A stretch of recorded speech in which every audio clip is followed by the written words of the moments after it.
Assalamualaikum warahmatullahi wabarakatuh. Kaum muslimin yang dirahmati Allah Subhanahu wa taala. Segala puji bagi Allah, Rabb alam semesta.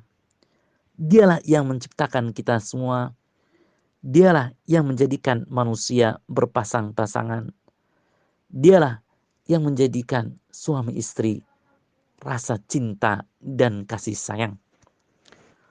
Allah Subhanahu wa taala berfirman di dalam Al-Qur'an surat Ar-Rum ayat yang ke-21.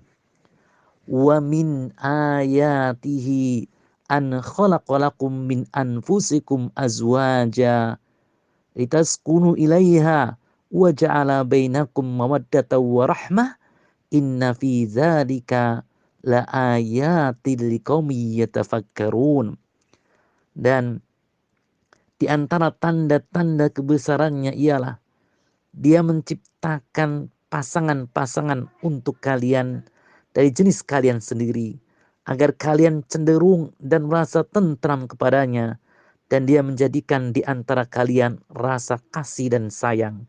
Sungguh pada yang demikian itu benar-benar terdapat tanda-tanda kebesaran Allah bagi kaum yang berfikir.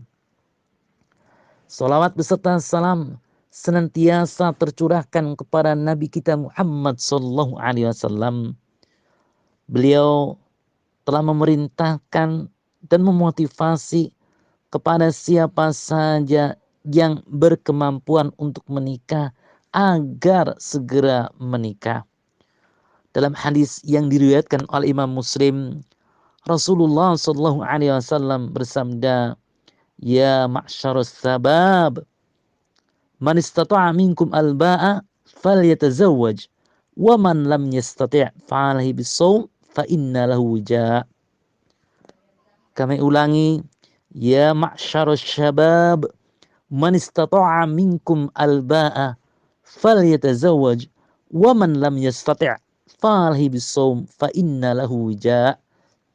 Wahai para pemuda, barang siapa di antara kalian yang mampu untuk memberikan nafkah, maka menikahlah. Barang siapa yang belum mampu, maka baginya berpuasa, karena sesungguhnya hal itu merupakan tameng. Rasulullah SAW menganjurkan menikah agar umat ini sempurna agamanya, agar umat ini terpelihara kehormatannya, agar umat ini mampu menjaga pandangan, agar umat ini mampu menjaga kemaluan dari syahwat yang haram. Kaum muslimin yang dirahmati Allah Subhanahu wa taala, menikah memiliki keutamaan. Di antaranya yang pertama adalah menikah adalah ibadah yang agung lagi mulia. Menikah akan membuahkan pahala yang besar di sisi Allah Subhanahu wa taala. Rasulullah sallallahu alaihi wasallam bersabda, "Wa fi budni ahadikum shadaqah." Pada hubungan biologis di antara kalian terdapat sedekah.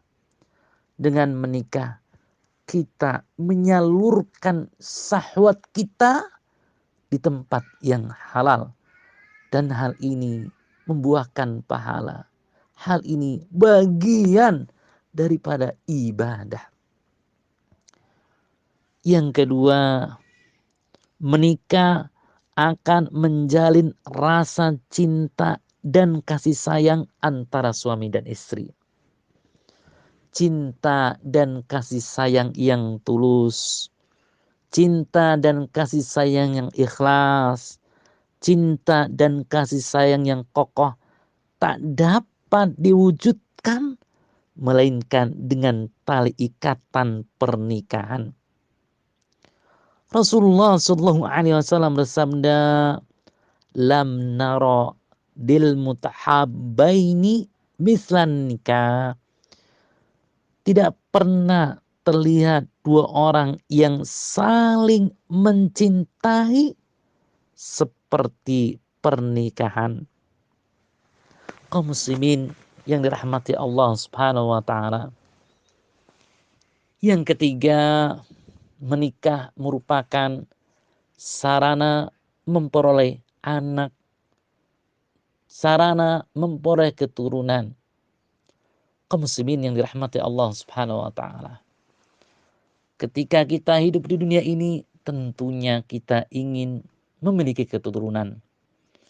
Maka cara yang sah agar kita memiliki keturunan yaitu dengan menikah. Cara yang dibenarkan dalam Islam agar kita memiliki keturunan itu melangsungkan akad pernikahan. Ketika kita menikah, kemudian kita memiliki keturunan, kemudian keturunan kita didik sehingga mereka beramal saleh, maka hal ini akan menjadi investasi besar kita di akhirat. Kenapa demikian? Karena segala suatu rupa amal soleh yang dikerjakan oleh anak kita, kemudian kita meninggal dunia, maka kita kebagian pahala. Anak kita membaca Al-Quran, maka ketika kita telah meninggal dunia, kita mendapatkan pahala membaca Al-Quran dari anak kita.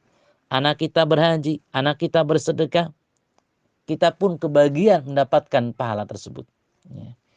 Maka Rasulullah SAW bersabda, Inna mimma yalhaqul mu'min min amalihi wa hasanati ba'da mautihi.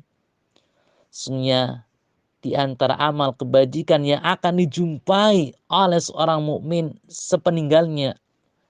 Maka Rasulullah SAW menyebutkan di antaranya adalah waladan sholihan tarokah, anak soleh yang ia tinggalkan. Hadis riwayat Ibnu Majah.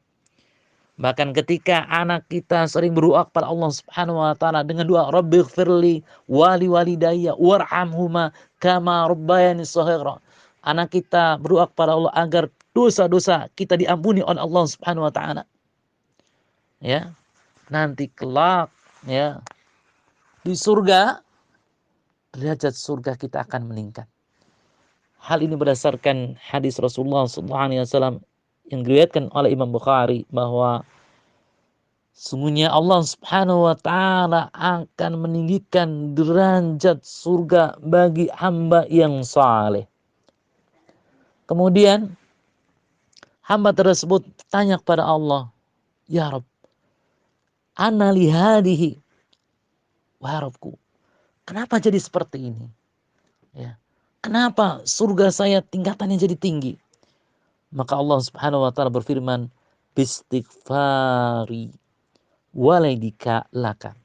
Disebabkan anakmu senantiasa memohonkan ampun untukmu. Kaum muslimin yang dirahmati Allah Subhanahu wa taala, demikian apa yang kami sampaikan, mudah-mudahan bermanfaat. Assalamualaikum warahmatullahi wabarakatuh.